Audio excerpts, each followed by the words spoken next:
Hola amigos, ¿qué tal? Stuart here from Spain Speaks with an update on the current situation here in Spain. Day 106 of the current situation. That's right, day 106 or day 6 of the post-state of alarm Spain if you prefer. Firstly, a big thanks to all of the people that left comments on the last video. Lots of comments, lots of debate happening there. A big thanks to all of the people that supported the channel through a small donation. You can see your name here. Big thanks to the people that bought merchandise. And a big thanks to my patrons on Patreon for your support. Links in the description below if you want to support the channel. Now, let's have a look at some of the news that has caught my attention over the last couple of days or so. And some interesting news has come to light about the origin of this famous virus. And we can see here that the virus was already circulating in Barcelona in March 2019, according to a wastewater analysis. The earliest date it had been detected in Barcelona was January the 15th, but the analysis of an archived sample suggests that it was presented on March the 12th, 2019, long before the notification of any case worldwide. However, another headline here suggests that some people are skeptical about this news. Scientists not involved in the study seriously doubt the findings, which challenge the current consensus on where and when the virus originated. So where and when did that virus originate? We've heard rumors that it was around in August last year. We heard rumors that it was around in January this year. And now we're hearing rumors that it was around in Barcelona as early as March 2019. Now, the scientists behind this analysis say that one of the reasons for this is because Barcelona is a city that is frequented by many Chinese businessmen and tourists, and they apparently brought the virus there as early as March 2019. So still, we'll wait and see what happens regarding this, but as we can see, some people are skeptical about the origin. Now, another piece of news for all of the people out there that think this is the world's greatest hoax. The WHO believes that COVID-19 will behave like the Spanish flu, which returned in the fall and caused 50 million deaths. A deputy director of the WHO has warned that this virus is like the Spanish flu, whose effect descended in summer and returned fiercely in September and October, causing 50 million deaths during the second wave. So there we go. For all of the people that were skeptical about the first wave, you're going to have an absolute field day in September and October if this doesn't come true, or if it does. Now, the European Central Bank seems to be taking an opposite view to the WHO, and they say that the worst of the virus crisis has likely passed, but economic recovery will be a complicated matter. President of that organization, Christine Lagarde, says that the virus pandemic has brought about the sharpest, deepest recession, but we are probably past the lowest point, she said on Friday, adding that we are moving towards a recovery. She cautioned that a recovery might not be as swift and strong as some hope. The recovery is going to be a complicated matter. I would characterize it as sequential and restrained, she said. So there we go, the WHO predicting a second wave in September, which could be catastrophic, and the ECB saying that the worst has passed, and now it's all about the economy and time for it to recover. So the ECB doesn't seem to be taking that second wave that the WHO is suggesting into account. Now, another piece of news that caught my attention relates to the future of work, or the way people work, especially in this country. And I know that it happened in lots of places around the world, that people were forced to go to some type of telework, working from home. Here in Spain, it happened in a big way, and a lot of companies were caught off guard as workers had to work from home. Now we can see that the Spanish government is going to regulate home working, or teleworking if you like, and we can see here that flexible schedules and covered expenses. Spain has drafted a bill protecting the rights of remote workers. The initiative comes after thousands of employees were forced to work from home during the 3-month coronavirus lockdown. Spain's Labour Ministry has completed a draft bill that will regulate the key aspects of remote work, which was widely adopted in Spain during the coronavirus lockdown. The bill makes it clear that companies must pay the totality of the costs of working from home, including the direct and indirect ones. It also establishes the right to a flexible schedule that enables employees to make alterations to their working day within reason and after negotiating their hours of availability with the company. So there we go. As a result of workers being forced to work from home, the government is going to draft a bill in which companies will have to pay the totality of costs from working from home. Of course, working from home means that companies don't have a lot of those extra costs. They don't have the electricity bills, of course. They don't have other costs associated to providing lunch. Here in Spain, a lot of companies provide lunch for workers, of course. They didn't have to do that during the pandemic. And from what I can understand, the government is also looking at ways to promote working from home in the future and reducing the time that people need to spend in offices. So both people and companies will need to adapt to this in the future, and hence the need for government regulation. Now, we've seen in recent videos that there are many hotspots around the Spanish mainland at the moment, and also one in the Canary Islands. We can see here that Andalusia is one of the areas that is most hit. The map of the outbreaks in Andalusia, there are 8 in total: Malaga, Granada, Huelva, Cádiz, and Almería. And we can see here the map of Andalusia and exactly where they are. Now remember that there are also outbreaks in other places around Spain. We can see here on the map as well where they are located. Really not much change from yesterday and the day before, except the size of those circles seems to be getting bigger, especially that one in Malaga down here and the one in Huesca. And we can see here that the outbreak in Murcia, it is an imported case from somebody from Bolivia, and there are 24 positive cases there, and one in Lepe in Huelva, in which also somebody coming from outside the country brought the virus to that particular area. Now, this particular case in Lepe is really, really strange. It's a person who was working in Angola on a fishing boat. He managed to get back to Spain. He caught a flight to Madrid, and then he hopped on a bus and went to his hometown in Huelva, as we saw Lepe, which is a small city down there. And the question I'm asking is, how did he get through the controls at the airport? I was led to believe that there's going to be controls at the airports. You have to have a temperature check, you have to have a certification that you don't have the virus, and you also have a visual check as well. But this person was able to fly to the Madrid airport,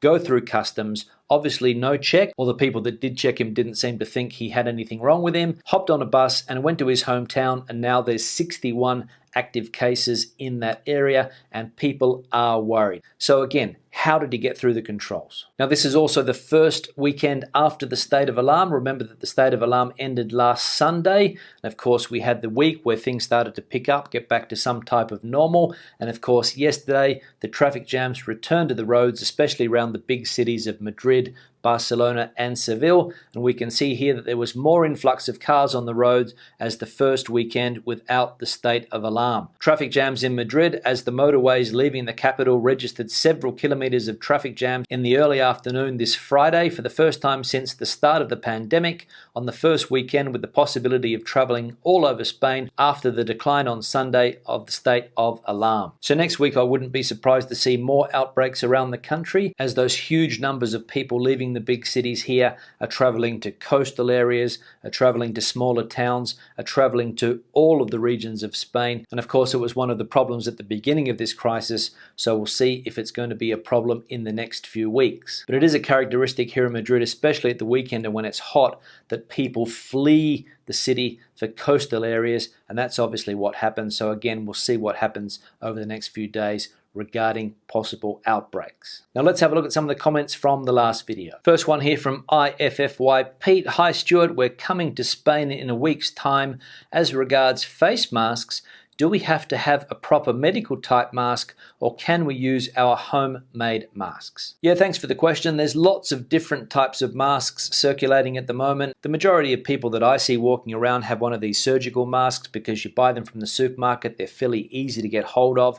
There's also people walking around now with more customized face masks. You can buy masks online now with your face on them, with the flag, with different symbols, with your favorite football club, all of those types of things. And I'm sure that you would be allowed to make and wear your own face mask around as long as it looks legit. If it's one of these bandanas or a scarf over your face, you probably couldn't get away with that. But if you make a decent mask and it looks okay and people can't really tell the difference, I don't think there's going to be any problem. One here from JM Pais. One thing that Portugal is not doing is to hide the real pandemic numbers. On the contrary, during 2 weeks or more, nobody was dying of COVID in Spain. Those who believed that certainly thought they were in the presence of the best NHS in the world.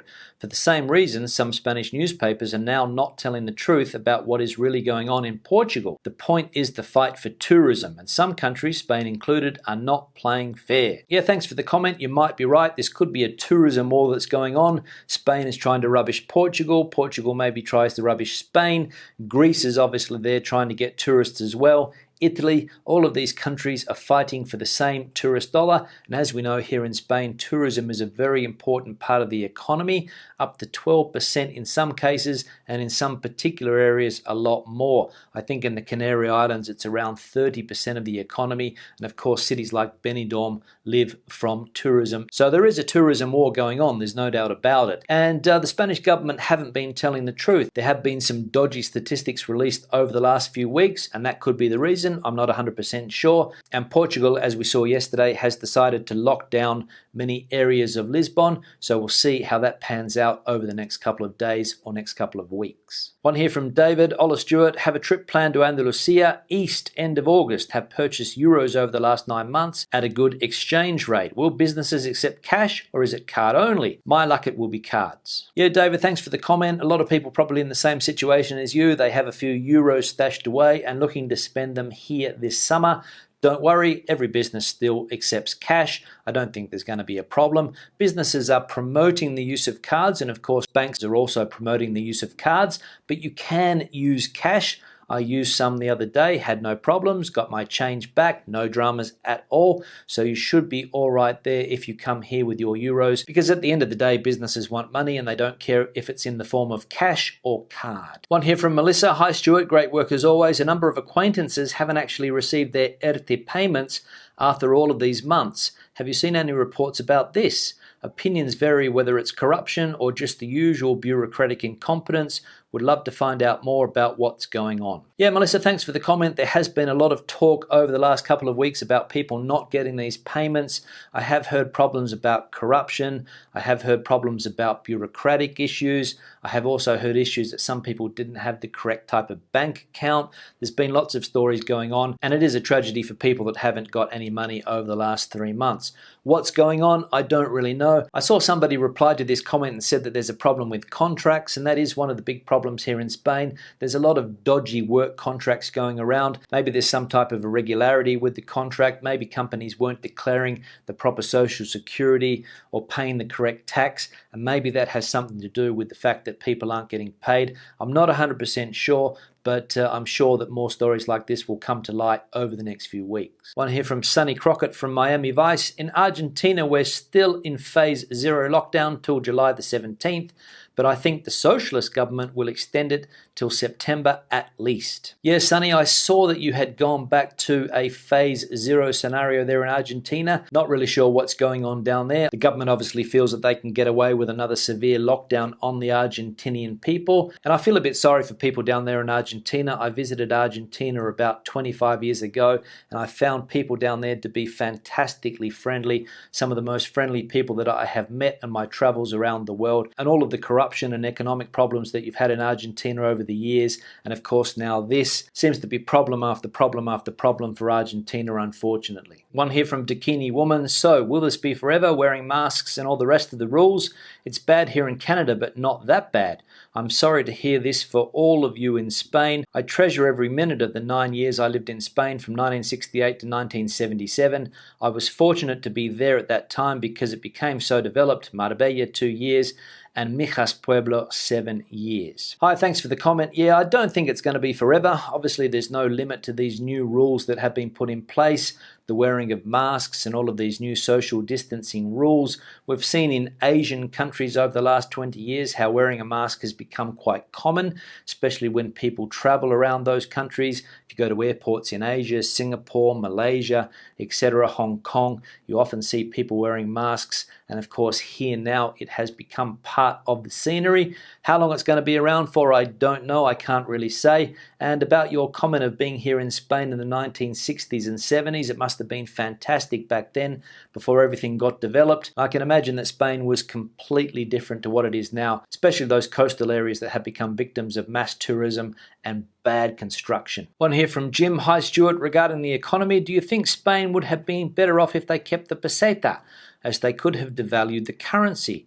which is not the case with the euro, which has done a lot of damage to Spain, Italy, and Greece. Great updates, Jim. Yeah, Jim, thanks for the comment. I don't know whether keeping the peseta would have been a good option for Spain. I know that they would have been able to devalue the currency. This debate also popped up in 2010, 2011 when the euro crisis happened, and obviously it's going to happen again now. It is a fact that countries in Europe don't have that mechanism now to devalue the currency. Nobody can do that. Here in Spain, during that last crisis, we had to have what was known as an internal devaluation, where salaries were frozen and things like that. But I think the euro provides stability for outside investors, because imagine that if you invest in Spain with the peseta and then the government devalues it a couple of times, you lose a lot of money, and that's one of the big problems. It's okay for people living here, but then they lose competitiveness against other countries. And of course, if you were here in Spain earning pesetas 20 or 30 years ago, you didn't have much purchasing power outside the country. And currency devaluation can also be a sign of bad economic management. Now remember that when Spain had the peseta and Italy,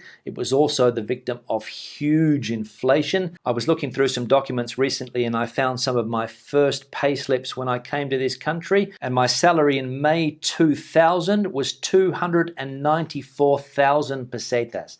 294,000. Now I thought I was rich, but the reality was that when I got it changed into pounds or Australian dollars, it was a pretty weak sum of money. But it is a debate that we can put out there. Would Spain be better off if it had kept the peseta, or is it better now with the euro? Leave those comments in the section below. And finally, one here from Sean: just let us Aussies in, well, except for the Victorians. Yeah, good comment, Sean. Good idea to keep those Victorians out, especially if they hold on to the grand final this year. On that note, I'll wrap the video up. Questions or comments, please leave them in the section below. Debate the video out as you normally do. Give it a thumbs up if you liked it, thumbs down if you didn't. I'll see you in the next one. Hasta luego.